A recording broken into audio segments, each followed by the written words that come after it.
आपण जर विचार केला तर लक्षात येतं की या पृथ्वीवरती किंवा आपल्या जीवनामध्ये आसपास असणाऱ्या लोकांमध्ये सर्वश्रेष्ठ कोण आहे? कारण असा विचार आपण कधी करतच नाही. ज्यावेळेला ह्या भगवद्गीतेचं चिंतन आपण करतो, भगवान श्रीकृष्णांचा उपदेश ज्यावेळेला आपण ऐकतो किंवा त्याचं चिंतन करतो, त्यावेळेला अशी प्रश्न आपल्याला पडू लागतात.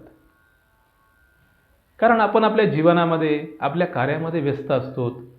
आपलं कुठलं तरी संसार, आपलं कुठलं तरी एखादं एक कुटुंब असतं आणि त्या परिवारामध्येच आपण सुखी असतो किंवा त्यामध्येच आसक्त झालेलो असतो. परंतु भगवान श्रीकृष्णांचा हा जो उपदेश आहे, जो गीतेचा सार आहे, ते चिंतनच आपल्याला संसारात असताना सुद्धा परमेश्वराकडे ओढ लावणारं आहे. आणि भगवान श्रीकृष्ण ज्यावेळेला अशी काही उपदेश अर्जुनाला करतायत, त्या श्लोकामध्ये लक्षात येतं की या पृथ्वीवरती किंवा आपल्या आसपास असणाऱ्या मनुष्यांमध्ये जो श्रीमंत आहे तो श्रेष्ठ नाही आहे. जो रात्रंदिवस काम करणारा मनुष्य आहे तो देखील श्रेष्ठ नाही आहे. या जीवनामध्ये सर्वात श्रेष्ठ कोणी असेल तर तो असा महात्मा किंवा असा योगी आहे जो आपलं कर्तव्य तर करतो, परंतु ते कर्तव्य करत असताना परमेश्वराचं चिंतन करून परमेश्वराशीच एकरूप होऊन जातो. इतकंच काय, पण प्रत्येक प्राणीमात्रांमध्ये परमात्माच आहे, त्याचाच अंश त्यामध्ये आहे. हा भाव ज्याच्या मनामध्ये ठसतो, असा जो महात्मा आहे, असा जो योगी आहे, हाच या पृथ्वीवरचा सर्वात श्रेष्ठ व्यक्ती आहे. आणि याबद्दलच भगवान श्रीकृष्ण अर्जुनाला उपदेश करतायत आणि ते पुढील प्रमाणे आहे. तपस्विभ्योऽधिको योगी ज्ञानिभ्योऽपि तमोऽधिकः कर्मिभ्यश्चाधिको योगी तस्माद्योगी भवार्जुन. तपस्विभ्योऽधिको योगी ज्ञानिभ्योऽपि तमोऽधिकः. या श्लोकामध्ये भगवान श्रीकृष्ण सांगतायत की अर्जुना, हा जो योगी आहे, हा जो महात्मा आहे, याने पूर्वजन्मामध्ये जी काही सत्कर्म केलेले आहेत आणि त्या कर्माच्याच प्रभावाने तो या जीवनामध्ये जीवन जगत असतानाच त्याची जी कुठली कर्म आहेत ती कर्म करत असतानाच तो माझ्यापर्यंत पोहोचतो, सर्व पापातनं मुक्त होतो. हा योगी कसा आहे तर तो योगी तपस्विभ्योऽधिको योगी, जे तप करणारे, साधना करणारे, संन्यास घेऊन आश्रमात राहणारे किंवा संसारातनं मुक्त होऊन केवळ भगवत चिंतन करणारे जे संन्यासी आहेत, त्यांच्याही पेक्षा श्रेष्ठ हा योगी आहे. ज्ञानिभ्योऽधिको मतः. आणि त्या तपस्व्यांपेक्षा तर श्रेष्ठ आहेच आहे, परंतु आपण आपल्या आसपास असणाऱ्या ज्ञानी माणसांना, विद्वानांना कायम पूज्य मानतो.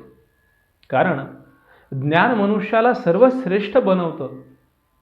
हे ज्ञानच मनुष्याला मनुष्य म्हणून घडवतं. एखादा सामान्य घरात जन्माला आलेला मनुष्य त्याच्या कर्तृत्वाने, त्याच्या ज्ञानाने संपूर्ण जगभरचं नावलौकिक कमवू शकतो.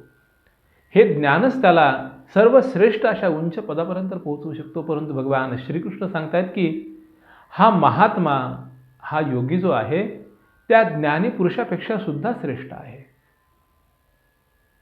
इतकंच काय, परंतु रात्रंदिवस आपल्या जीवनामध्ये जीवन जगत असताना, कर्म करत असताना, आपला संसार चालवत असताना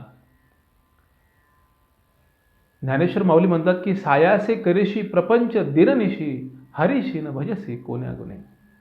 हरिपाठामध्ये माऊली म्हणतात की रात्रंदिवस आपण संसार करतो, संसाराची प्रत्येक क्षणाला काळजी करत असतो, परंतु हरिभक्त करणं किंवा हरीचं चिंतन करणं यापासून मात्र आपल्याला कधीच वेळ मिळत नाही.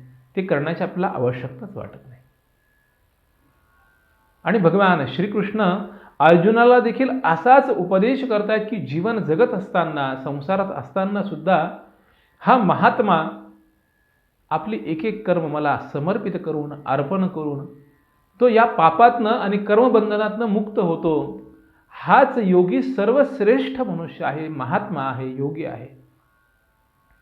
तस्माद् योगी भवार्जुन. भगवान श्रीकृष्ण सांगतायत की अर्जुना, तू असा योगी जन्म हो